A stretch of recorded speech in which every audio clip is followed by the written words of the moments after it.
I'm Elizabeth Vincentelli. I write for the New York Times and the New Yorker. I'm Peter Marks. I only write for one outlet. I'm theater critic of the Washington Post.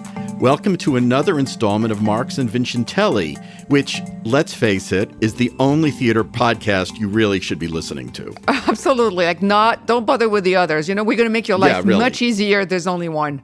Absolutely.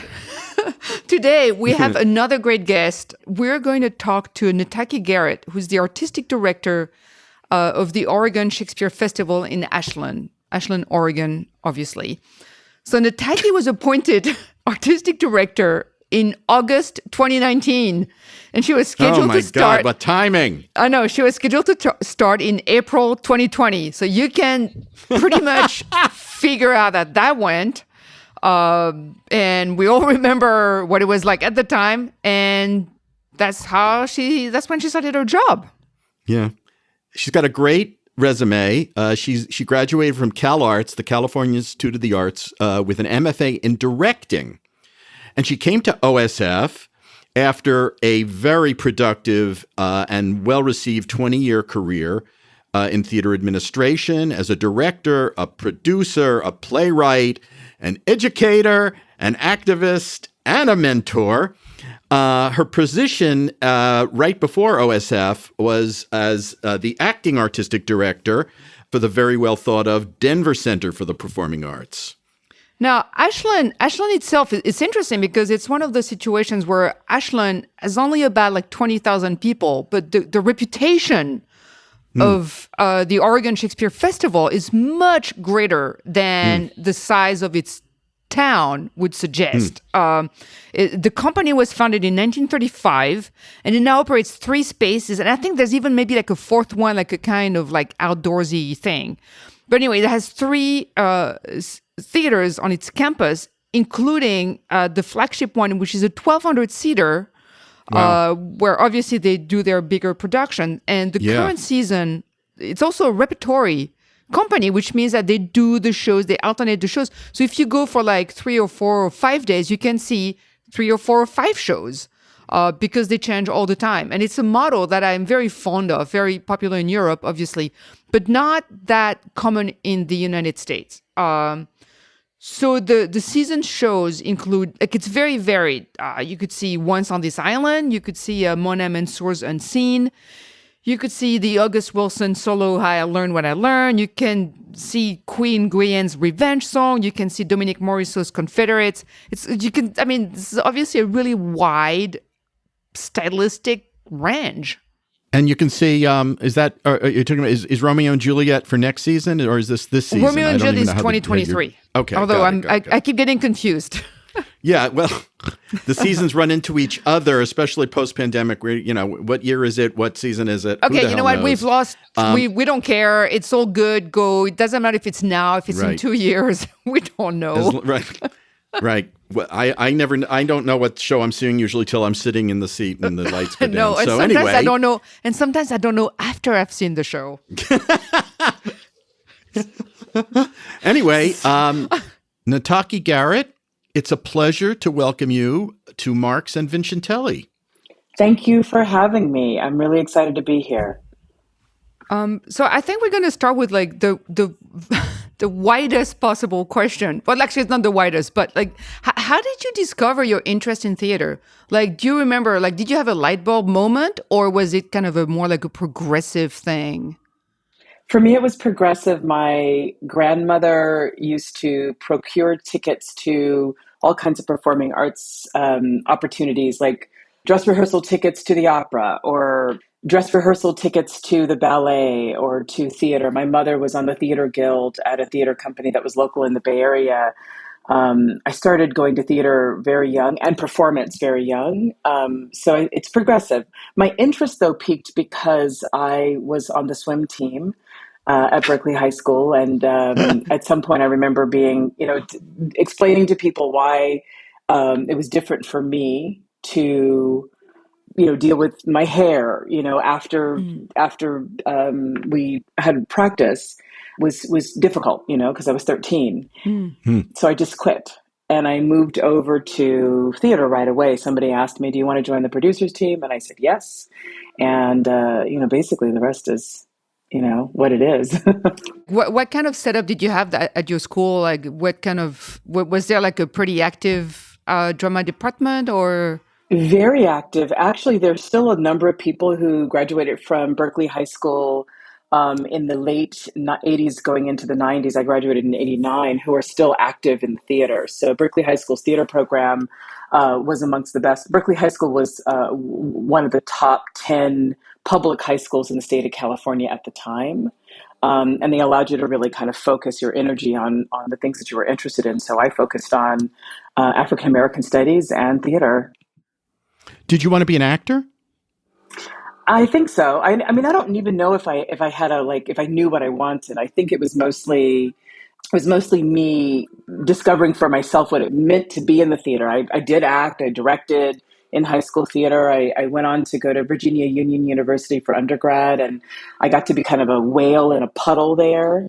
That's a good Where I got description. to do everything. I got to, design the lights, and I got to build the sets, and I got to direct, and I got to produce, and I got to act. And so I don't know if I formally really wanted to be an actor, although I think that was my point of entry. You know, it's so interesting to me, Nataki. And, as an artistic director, you must have to focus on this question. You had these mentors, these, loved ones who were mentors who brought you into this world, into the world of performance at a very tender age. You saw their passion for it. So you were permitted to understand what that meant and how organically connected one could be to the performing arts. How, as an artistic director, do you ignite that in an audience? Is there still that tradition of bringing children to performance of course, at OSF? If that, we think about getting that bug in early, because look what happens. Nataki Garrett is running one of the most important theater companies in the country. And it came from a very personal starting point and a very, dare I say, familial point. How does that translate today? What's interesting about your question is that I believe that what my grandmother and mother were doing was about exposure. Like, to have a Mm-hmm. well-rounded point of view, you had to have access to all of these things, and they located access in these ways. But I come from like a working class educated, point of view. Like, my family is working class educated, which meant that they wanted me to be exposed to the theater, but they didn't necessarily want me to be a professional in it.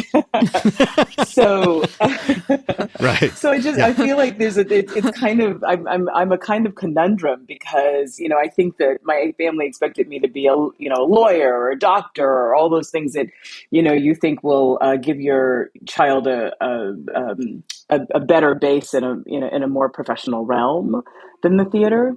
But I think as an artistic leader, now I'm really conscious of those moments when I was younger and I would go to performances at the local repertory theater. I think it was Berkeley Rep was actually the regional theater that I went to the most as a young person, school-aged person. I would show up with these school groups, and they would, spend the first hour telling you, basically all of your behaviors are bad. And so what you Mm, have to do is act like you're not in the room, mm, so that you don't impact anybody in the performance. And because hmm. I was one of the, several students who had gone to the theater as a younger child, I was spending so much time trying to be good. I was so good that I don't remember what happened on the stage. Oh, that's so funny. Um, so I also think that I'm lucky. I had a high school teacher who taught Romeo and Juliet, and taught it in a way that made me fall in love with it, and didn't teach me that I wasn't supposed to love it. Mm, And I don't know if a lot of people in my generation have that. Some people, were taught, I'm going to give this to you, you better learn it. And if you can't figure it out, then there must be something wrong with you. So, and then we also are moving into in this age where young people are not as exposed. They learn one monologue from one Shakespeare play. They learn one other play by some other, non classical writer. And then that's their whole kind of connection to theater. And so I think we have to use our theaters as a space for reconnecting with the generation so that they feel like it's a space of engagement. And that for me as an artistic leader has meant that I feel like I'm sheltering a new generation of audience goers into a space that may not have necessarily spent the last 10 years making them feel like they belonged there. I had somebody say to me the other day, "Oh, I love going to see theater with, the high school audiences at OSF. They laugh in the wrong place, but I like it when they're there as long as they don't turn their phone on." And I said, what's so interesting about everything you just said is, how do you know what laugh in the right place means? Right. These are codified set of rules that somebody told you about how you should behave.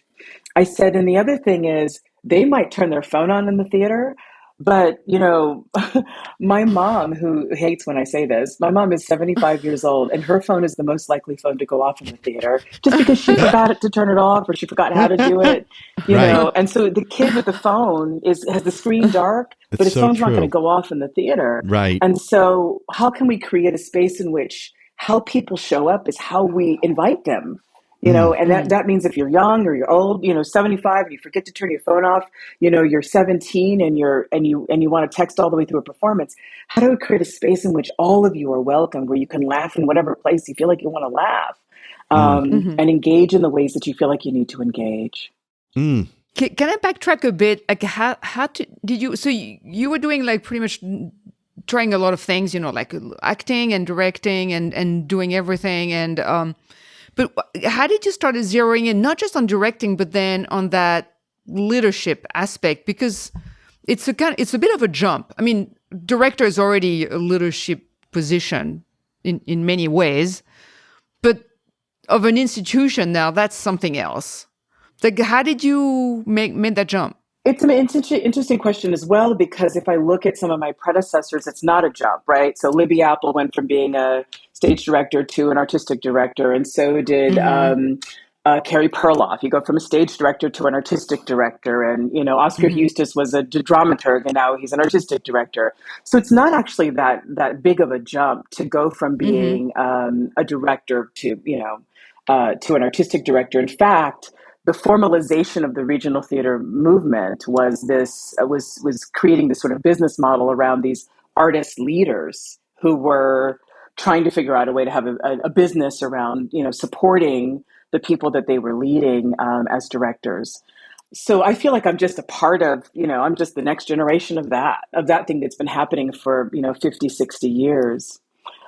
For me, though, I was really lucky. After undergrad, I went to the Alliance Theater as an intern and an apprentice. I was a stage management In intern, Atlanta. the Alliance Theater in Atlanta, and I was a director's apprentice. And I did that because I wanted to observe directors. So I worked with Kenny Leon in his second year of leadership at the Alliance Theater. And I don't know if I was conscious of what I was seeing, but I think he was having like the time of his life and also catching hell, right? So I think that both of those things were happening.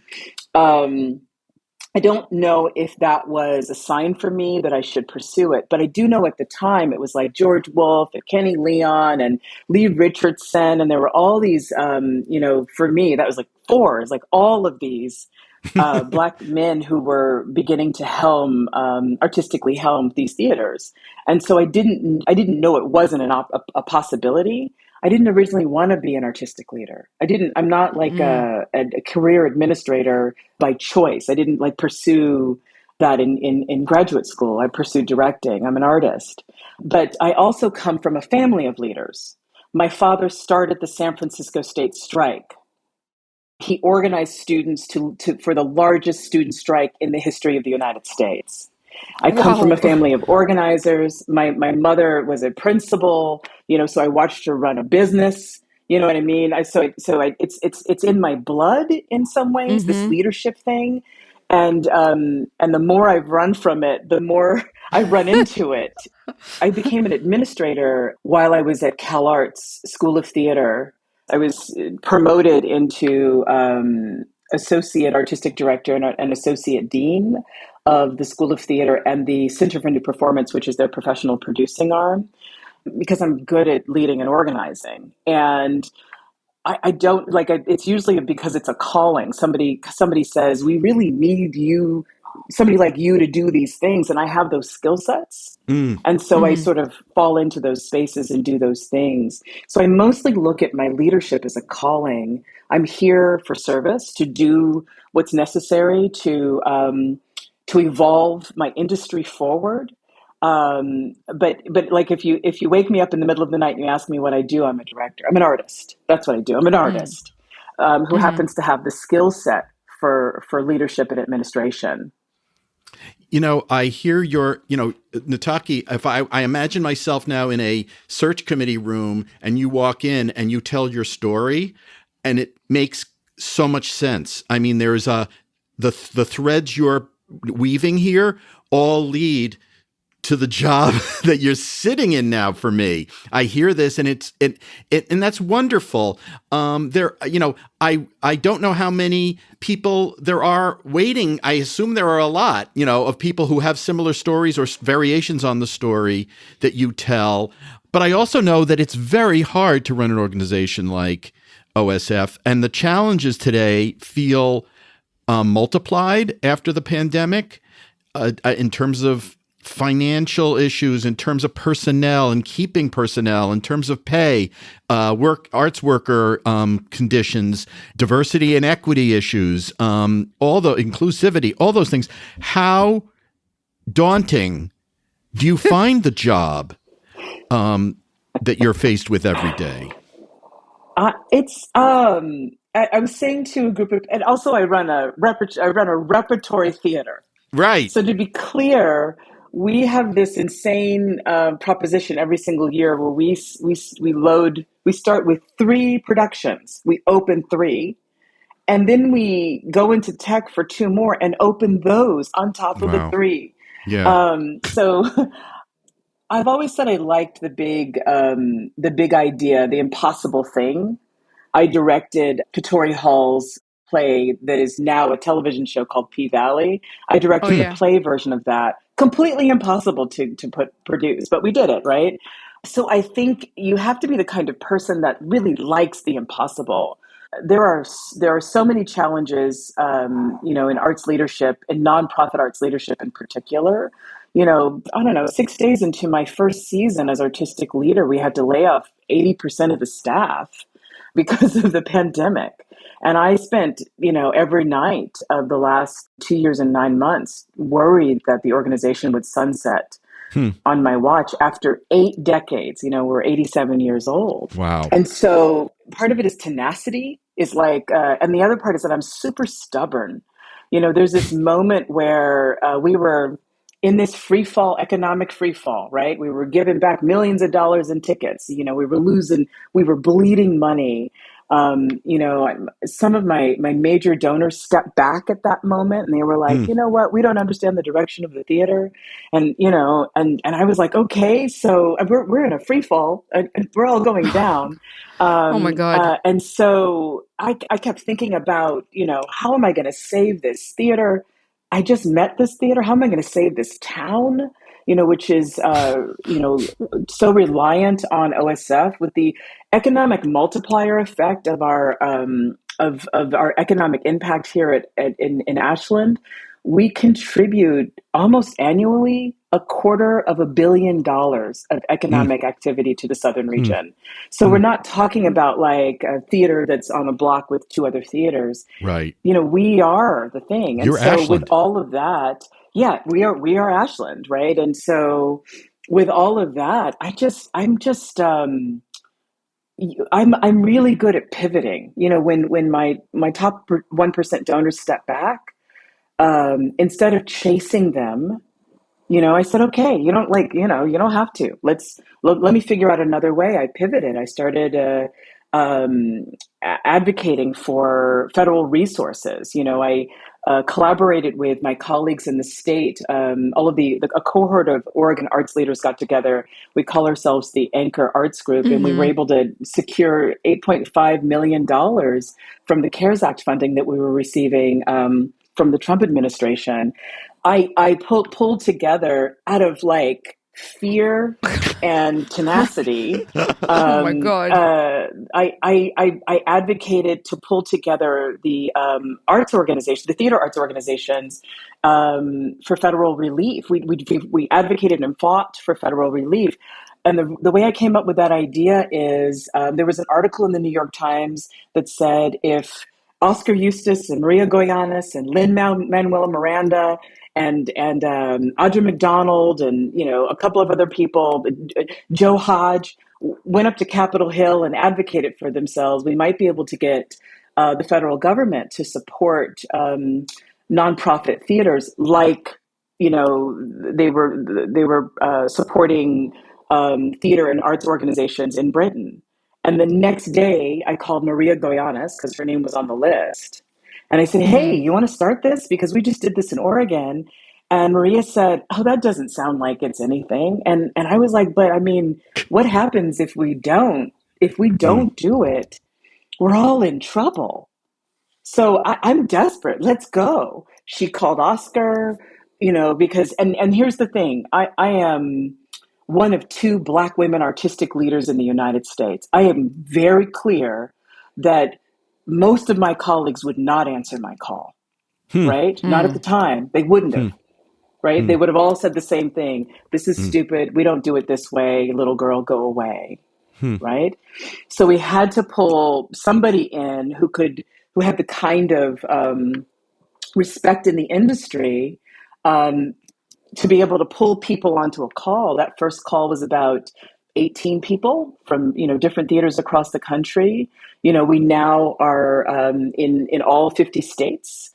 The Professional Nonprofit Theater Coalition is what we call ourselves. We hired a lobbyist. We raised money. To sort of make sure that we continue to advocate for long-term federal government support to ensure the industry's emergence post-pandemic. And that's what we're all working on. But that was like me. I woke up one morning and thought, if I don't do anything, the thing I know is going to happen is OSF is going to sunset.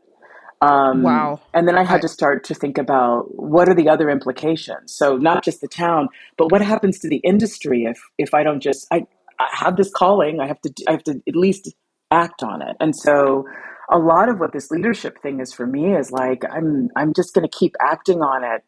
How do I change the industry in response to We See a White American Theater? How do I make sure that the industry hears that artists are no longer going to, stand for the kind of gatekeeping and politics that are harmful within our industry? What do I need to do today to make sure that my theater is a place for artists to come and be nurtured and thrive in their art making practice? And and I'm constantly thinking about that. Just like when I was working in academia, I was charged with diversifying the student body was what I was told I was doing. And I was like, okay, great. I think they think they mean to bring in all kinds of people from, different ethnic identities and nationalities and backgrounds like that. But I was like, what if diversity is like a meta thing? So what if it's economic diversity? And what if it's cross-cultural diversity? And what if it's aesthetic diversity? So I started to really think about how I could do more than one thing and then advocated for it. It's interesting when we talk about that call with like 18 people on it. Like an impression I got was one of the upsides of the pandemic, and maybe that was already happening before, but it just felt more visible with the pandemic, is that it seems to have improved the cooperation among institutions around the country. It felt like before everybody was a little bit in their own little area. I mean, of course, there was conversations and people sort of knew each other, but it feels that like I noticed a lot more co-productions, among like a better sharing of resources and information that, I mean, if you're going to find like one silver lining, I would say maybe that was one of them, a better knowledge of what your peers around the country are doing instead of everybody being in their city and doing their thing. Is that like an optic thing, or do you feel that really happened? I think it really happened. Mm-hmm. Something that came out of necessity could turn into like a really interesting creative byproduct. The byproduct becomes really important. Yeah, I think it's both new and old. Mm-hmm. So I believe that, at least those of us who work in the theater work in a collaborative art form. So at some point, we've always co-proed and we've always looked for a way to share our resources. We've always done these things. But this coming together to advocate for ourselves was really because when we pulled together the cohort of our artistic organizations in the state of Oregon, we were talking to Senator Blumenauer's office, and we also had a conversation with Bonamici's office, and they both said the same thing. The problem is that you can't be heard on Capitol Hill. Your voices individually are not loud enough. So you have to come together if you want to be heard. And that was really important for me to hear out loud, but also for me to say to that original group of theater leaders that, the reason why we're doing this is because we need to be heard. But the second thing I think is more important. Just before this pandemic, there were a number of people who had just been recently appointed to their positions.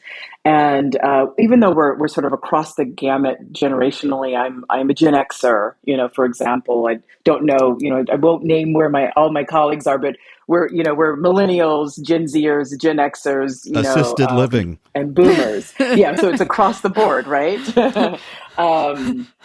But as an older Gen Xer, I still feel like one of the things I learned from my early endeavors working in the professional theater is that we do it best when we do it together. And I think that my colleagues feel like that too. So we're always, this cohort of new artistic leadership, we're always looking for points of intersection, ways of collaborating with each other, because we're just going to do it better if there's more than one of us at a time. So I don't think it's optics. I actually think it's because leadership has evolved.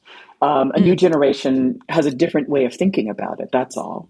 Yeah, I that's so interesting. I've actually had a mind switch, change in thought about this. I really now look, when I see co-productions, I think that they're possibly artistically better supported, better thought out, and they have more of a trajectory. More than one theater doing a production just speaks to what really should be happening organically in theater. We should be developing pieces together for an audience that sees it in different cities.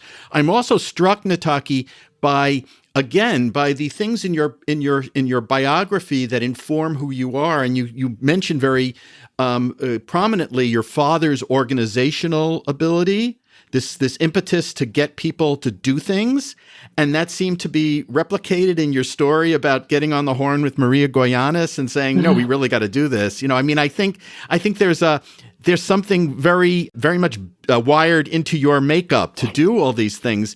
And the third thing I wanted to say was, you also mentioned Romeo and Juliet, this emotional response you had in high school to this play. Was one of the first things you saw, one of the first Shakespeares. You're directing Romeo and Juliet at OSF. I don't know when you're actually going into the rehearsrsal room. You'll have to tell us. I wondered next season. It is.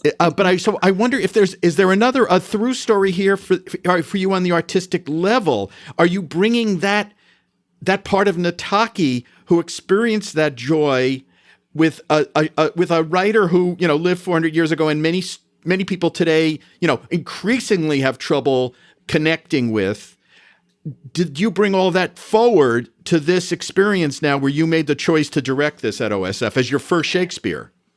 Yes, I did. So I was going to direct a different Shakespeare, but it came down to, we're in this recovery. I had to think about what I could do, and sort of miracle upon miracles. It was like, oh, that's what that is. That's why I was introduced to that play in my high school English class, was because I need a play that speaks about love and the human condition. And it speaks about, but it also speaks about something I think is really important.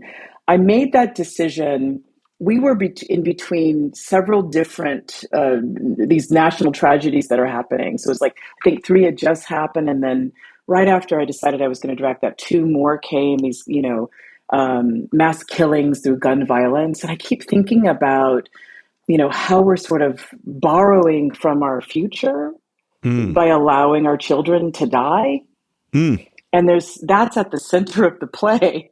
Is like, these two, grown families pit their children against each other. And Shakespeare uses this love story as a way of sort of looking at it. Like if you care about these two children, then you'll understand why what these adults are doing is so terrible. And I was like, yeah, I have to do that then. I have to do that play. It's timely and important. When I plan a season, I can't just go into a little hovel and sort of dream up my machinations of genius, because I don't buy it. I think I also think that that's not true. I think it's terrible. So even this year's season was me asking the artist, what do you want to do? And next year's the same. I had to kind of engage with people about where their hearts were. And, I trust artists because I think they have their ear in the ground, and they're listening to, the zeitgeist, and they're listening to the hearts of humanity, and they can pull up things from under the ground about who we are and what we're doing and what we need to know about the world.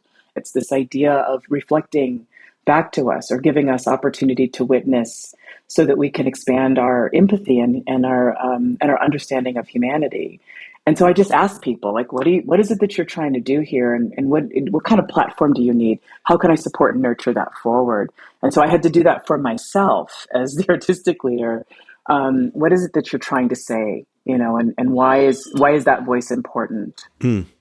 So concretely, I mean, how do you build a season? Because you have to balance so many things.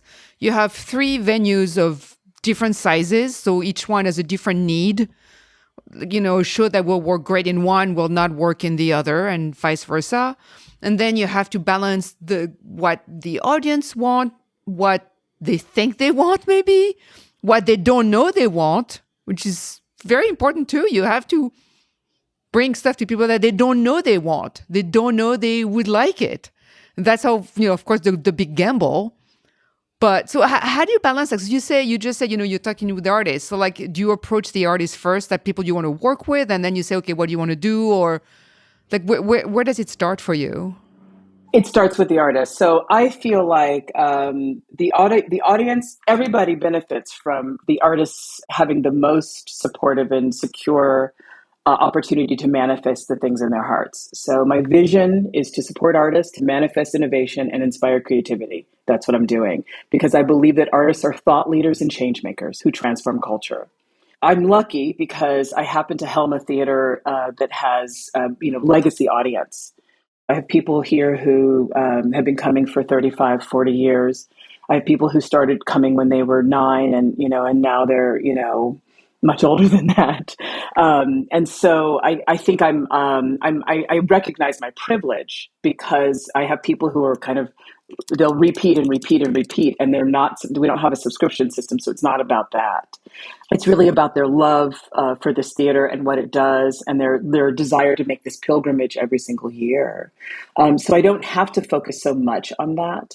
I get to focus on asking the question, so coming out of a pandemic, what I really wanted somebody to ask me is, what do you want to do? And of course, because I'm in the position to ask, I just did that for the people around me. I just asked the artists what they wanted. And going into 23, though, it's a little bit different because the lessons of 22 are at the forefront. We're in a recovery. I have to think about what are the plays that will signal to people without having to overtax my marketing department, for example, that will be the signal plays that people will come, they're beacons. People will come because the plays are being produced this year. Mm-hmm. So, I had to think about that as well. Romeo and Juliet is one of those plays.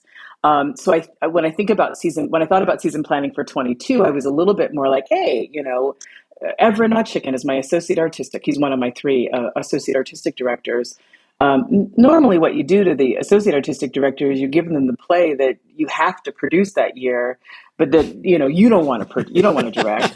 I didn't do that to him, so I asked him, well, like, where's your heart? And he said it was Mona Mansour's Unseen, and the production is, of course, beautiful and deeply impactful because he got to bring his heart to it, not just his brain and not just the bottom line. But 23 is a little bit different because after raising $19 million, 14 million of which came from the federal government, the chances of us getting that kind of tranche of resource is slim to none, getting it again anytime soon. And so I had to think about what are the plays that people are going to be compelled to come to. And so I have a couple of those, I call those anchor plays. So it's still coming from who I am artistically and who the artists are artistically. Like we're doing Kirsten Child's Three Musketeers, which looks at that novel through the fact that Alexandre Dumas was a French Haitian man, and people seldom, talk about that when they deal with that particular piece. So Kirsten Childs did an adaptation of it with this, French Haitian, Afro Haitian lens on it, right? So we spoke to the artists about what they were interested in, and we're giving them that platform. But it's also the Three Musketeers. So it's a title that people are going to be attracted to. Yerma is what everyone's going to love on next year, and it's Karadat Svitch's adaptation. It's going to be the world premiere of that adaptation. And then we're doing Rent, which who doesn't want to see Rent? Tiffany Nicole Green is coming to direct that for us. And it's one of my favorite musicals. So for me, artistically, I'm so fulfilled. It's my mom's favorite musical as well. So I'm secretly doing it for her. But it is a title that people are going to come see. And that way I can do things like the West Coast premiere of Flex by Candace Jones, which is set in 1997 at the onset of professional women's basketball. And it looks at this high school women's basketball team at the onset of the possibility of professionalism. So we're at this into the years later, and we're looking at Brittany Griner. And the reason why she's in a Russian prison is because that professional opportunity that she was given that wasn't available before 1997 has led her to have to leave the country to make enough money to be able to be professional in her career. So it's timely and it's important. And because I'm doing Romeo and Juliet, I can do Flex. I can do Madeline Sayette's Where We Belong, which is we're doing in association with Woolly Mammoth and the Folger Shakespeare Library. It's going to be directed by May Antio, who also directed it at Woolly Mammoth. But I now have enough foundation in my planning so that I can place these plays, these other opportunities in a way that allows for us to just give it what it needs and nurture the possibilities forward. And then the one that I'm like the most excited about in our live season is we're doing a project with Adrienne Marie Brown and Troy Anthony at the Fire Ensemble called To Feel a Thing, a Ritual for Emergence. And that's in collaboration with St. Louis Rep. If I didn't do Rent and, Lorca and Three Musketeers and Romeo and Juliet, I couldn't put all this energy towards, this amazing piece of, impactful poetry driven, heart filled, mind bending, all the things that Adrienne Marie Brown does with her brain in service to us through her books, Emergent Strategy and Pleasure Activism. Here's an opportunity for that to come to light. I'm curious. What's your relationship with you were just mentioning the audiences. You have this legacy audience. Of course, audiences need to evolve, and I mean they do it organically too. Like, what's your and of course also as the artistic director, you're a bit of like you're the face of the institution. So the audiences will be naturally thinking if they have an issue or a question or wondering about something, they're kind of probably asking you what your plans are, or why you're doing this thing or another. Like, what's your interaction? Because that's part of the job too. It's that you are the face of the institution. I am the face of the institution. It's an interesting conundrum because there's a history here of a group of people who call themselves audience, who feel like they have ownership over, this organization. And I have to say, like my first few months at OSF, I learned some things um, about how this organization works that were really kind of distressing to me. Like, I'd have reports of assault in our theaters where it seems like a little charming moment where, some older woman smacks a younger person of color because before Apple put that little tragic comedy sign on your Apple Watch, the watch would light up, and so I have this young person, and their phone lights up because they're crossing their arms, and this woman smacks it, right? And so it's not welcoming. It's not welcoming. So one of the reasons why I think our theaters are having a difficult time with demographic diversity, both age diversity and racial identity diversity and gender identity, is because we haven't really looked at the way that the experience is how people are experiencing their time in our theaters. Likewise, I have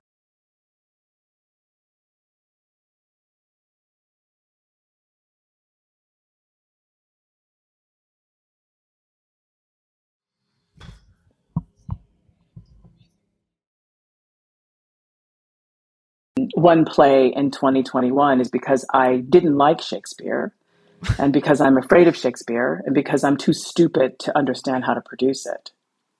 And recently somebody posted on Facebook the question, I don't even know why she took that job, which is something that it's like so misogynistic. It's something that you really do reserve for women to question. They're not doing what you want them to do. You question why they should have that position. And a lot of this is people's fear of things evolving. But theater is as political as anything else, and people's attachment to it becomes very political, hyper political. And because I live in a Black female body, my body is political. And so you have the convergence of all of those things within some of my traditional audiences. I can't say it's everybody, because there's so many people who are like, wahoo, we're having the time of our life. We're so glad that you're doing all this stuff.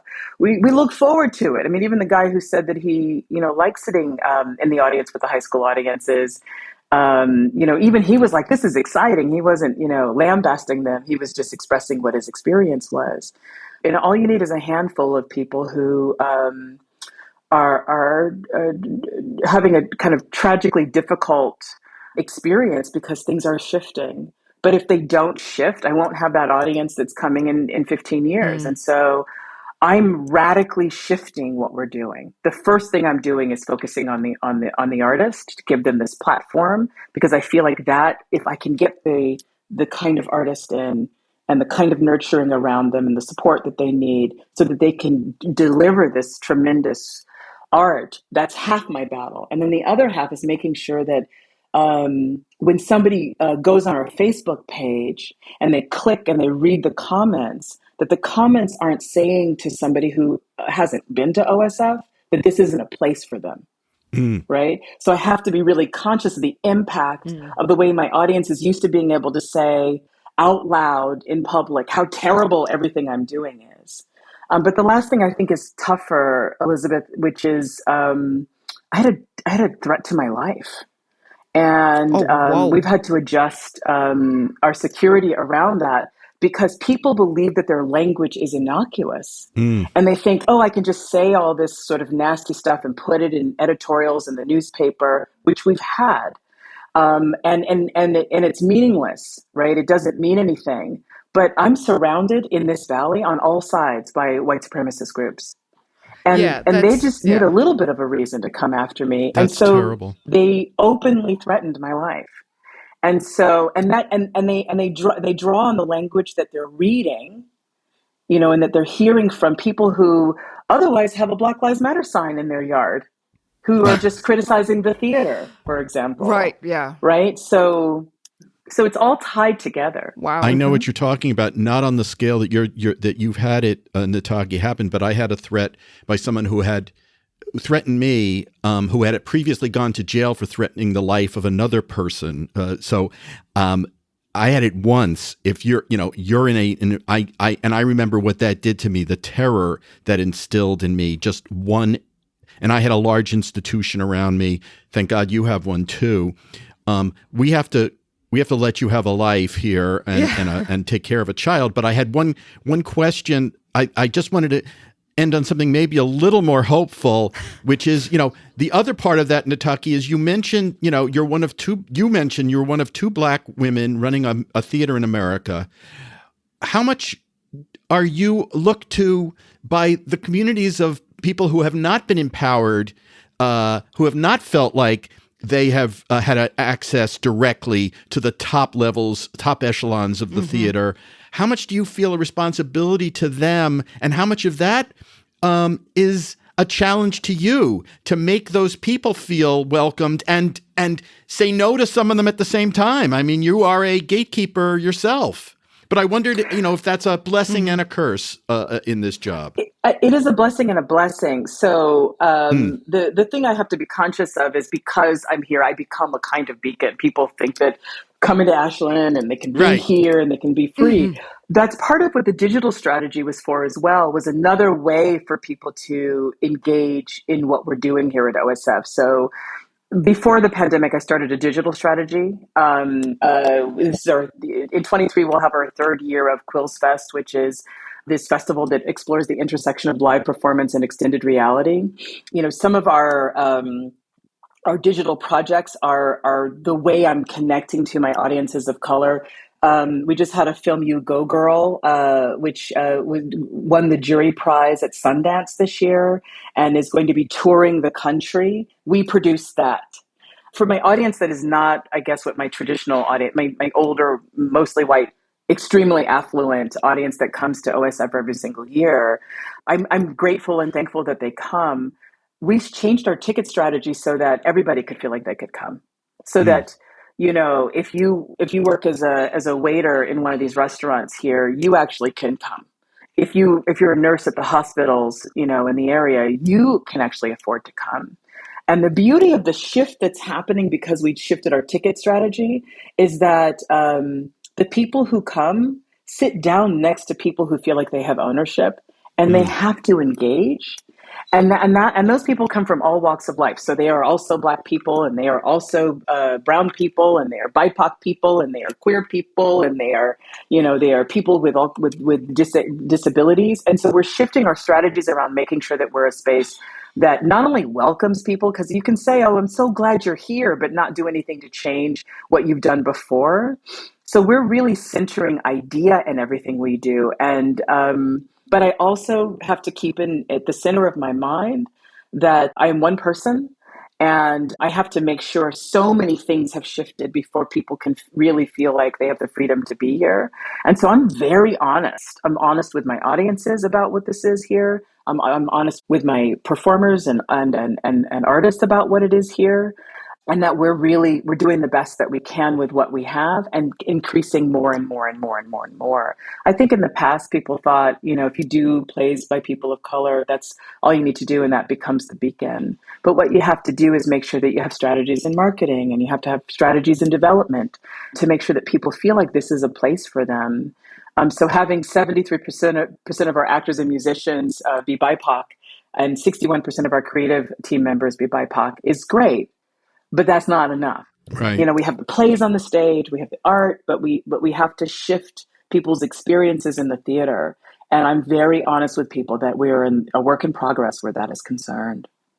Well, it's fascinating to hear you talk about the evolution of your job and where you are now and what you're thinking about, Nataki. Your work is so interesting to hear about. I want to get on a plane tonight to Ashland. I'm determined to come on out. I know Elizabeth would join me in the other seat as long as we were premium economy because I needed legroom. But I would really I want to explore this more with you. It's infectious to hear you talk about OSF and your plans. So we really appreciate you being on with us today. Yes, thank you so much. Thank you, and I look forward to seeing you on the bricks as soon as you come.